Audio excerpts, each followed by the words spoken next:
Okay, this is going to be a quick video response to an individual having an issue with a problem with one of his Dillon 1050s. Well, it's really not a problem at all. It's totally normal, bro.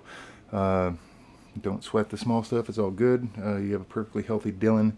The reason why you can't see the shell plate turning when you crank the handle when you don't have it installed, well, that didn't make sense because it's not installed, but it will move.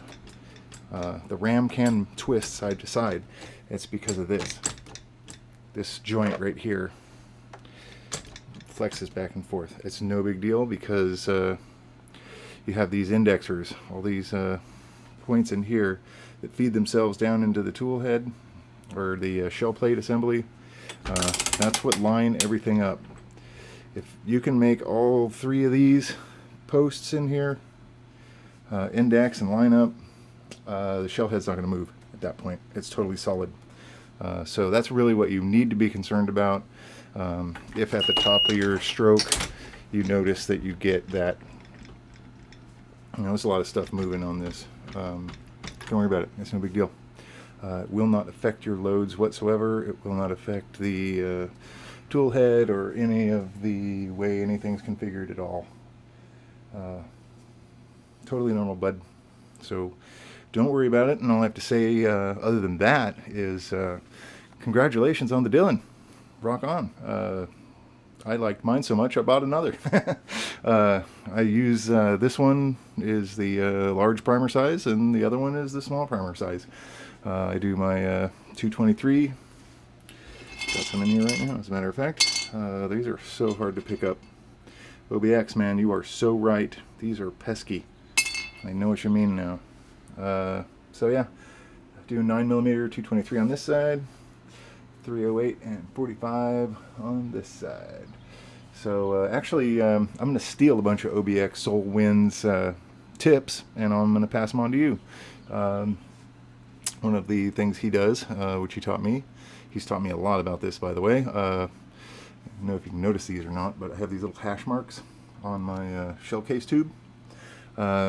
We do that so when you have a tube full of ammo or cases and one's not lined up right, if you notice something's wrong, it means you might have a 9mm or maybe a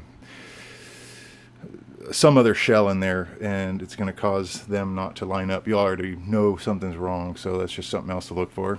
On the primer feed tube, go ahead and put yourself a piece of brass up there.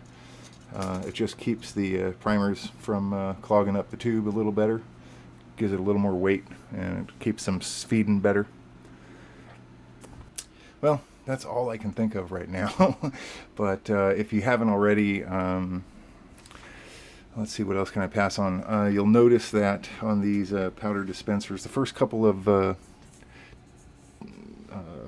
strokes you do, it will be slightly over for some reason, by about a half a grain on the powder measure for some reason.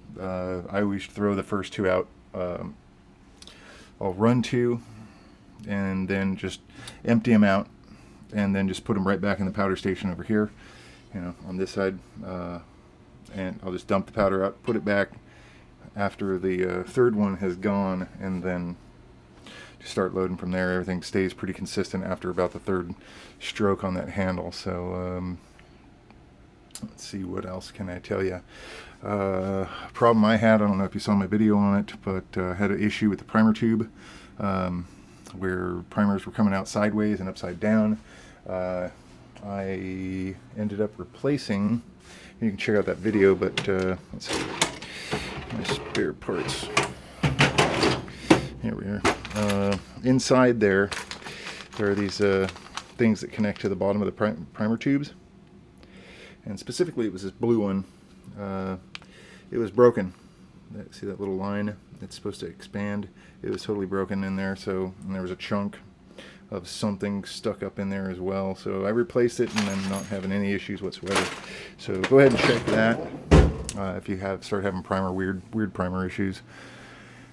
And let's see what else I can tell you. I don't know if you're new to reloading or if you're just new to the Dillon, but it's pretty pretty good idea to do something like this. I have I took and made a Excel spreadsheet, and just actually there was 4 of these sheets per page, per 8 by 11 page, and I just created this little form that basically I fill out every time I change anything on the tool head.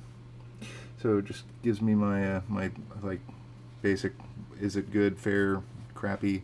When I take it to the range, I'll have this card with me and I can just fill out any data that I want to. But this is the bullet caliber type, how many grains the bullet is, the powder weight, how many grains, or the powder type, how many grains it is, case manufacturer, crimp width, overall length. Then if you want to get really nuts, you can go with the chrono feet per second, standard deviation over a course of X number of rounds, and then any kind of notes you want.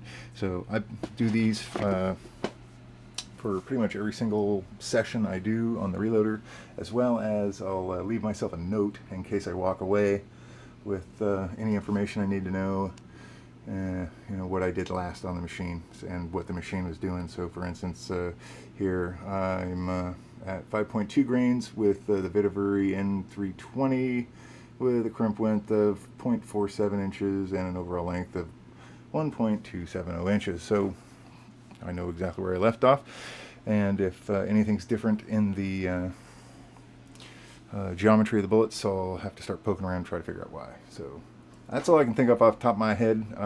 So I hope that helps. Yeah, congratulations again on the Dillon. Like I said, the only thing you need now is maybe another Dillon. Or, you know what else you need? You got to get one of these. You need a Dillon calendar, because enough said. It's April. I can't wait till June. You should see that. So, all right. Congratulations on the Dillon, guy. Hope this helps. Take care.